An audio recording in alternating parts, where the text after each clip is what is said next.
mwanamume na mwanamke wamekosana, no. Ima imefikia wakati wa kuachana, lakini mume amfukuza mke, yani hata nguo ni ile aliyovaa tu ile mke, ile nguo aliyovaa ndio amfukuza nayo, mwambia nenda zako na hapa hakuna chochote chako. Naam.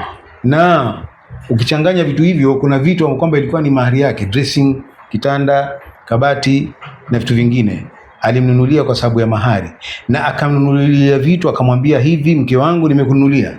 Kweli. Lakini wakati wanakosana amesimama mlangoni amuhesabia vitu. Wengine wanamwambia hivyo hivyo ulivyokuja ondoka hivyo hivyo. Mengine yako hivyo Sheikh. Naam, kote. Kwanza kwa huyu bwana kani makosa makubwa, ni ukatili wa juu. Uweze kumtoa mwanamke na nguo moja ama tuputupu, hayo ni makosa. Na hata kama amefanya nini shekhe, kuna usinyanyase. Ni watu wakae chini wazungumze, waangalie shida nini. Kama ni shida ambayo inafanya labda umfukuza ama umtaliki, lakini ni taratibu. Si kwamba unamfukuza. Na kama kuna vyombo, kawaida ya bwana na bibi mkishimali pamoja shekhe, huwa mfanya na mambo. Naam. Kuna asilimia fulani, hata ukija hapa kwetu ofisini, tutaangalia zile asilimia vile zilivyo, na atakuwa kila mtu ana haki yake pale. Kuliko kumwanza kumuondosha mbio bibi yule ukisema kwamba yeye hana haki yote, ni makosa makubwa. Maana hata nyumba shekhe, unaona hii nyumba watu wajue sheria. Nyumba kwa mfano umeijenga, si una pesa zako kama kidudu. Naam. Lakini yule bibi pale nyumbani ile nyumba pia na share. Hata kama hakutia nduru yake kabisa.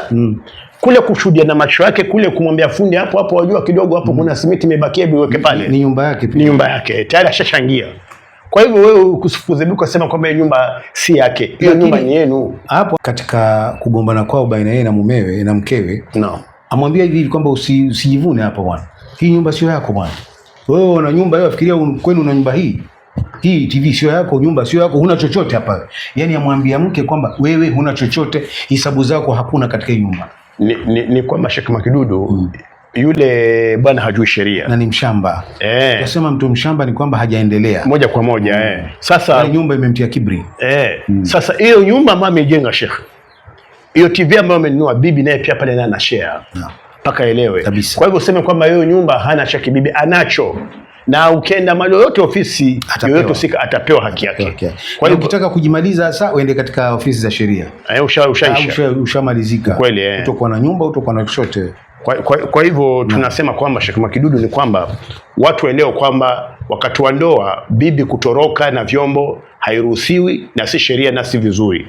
Na bwana naye kumfukuza bibi vile vile, kumwambia kwamba hana chake, mtu na nguo moja na bakora huku na huku, hiyo pia haijuzu. Naona kwamba watu washaelewa. Inshallah ujumbe utafanya kazi inshallah.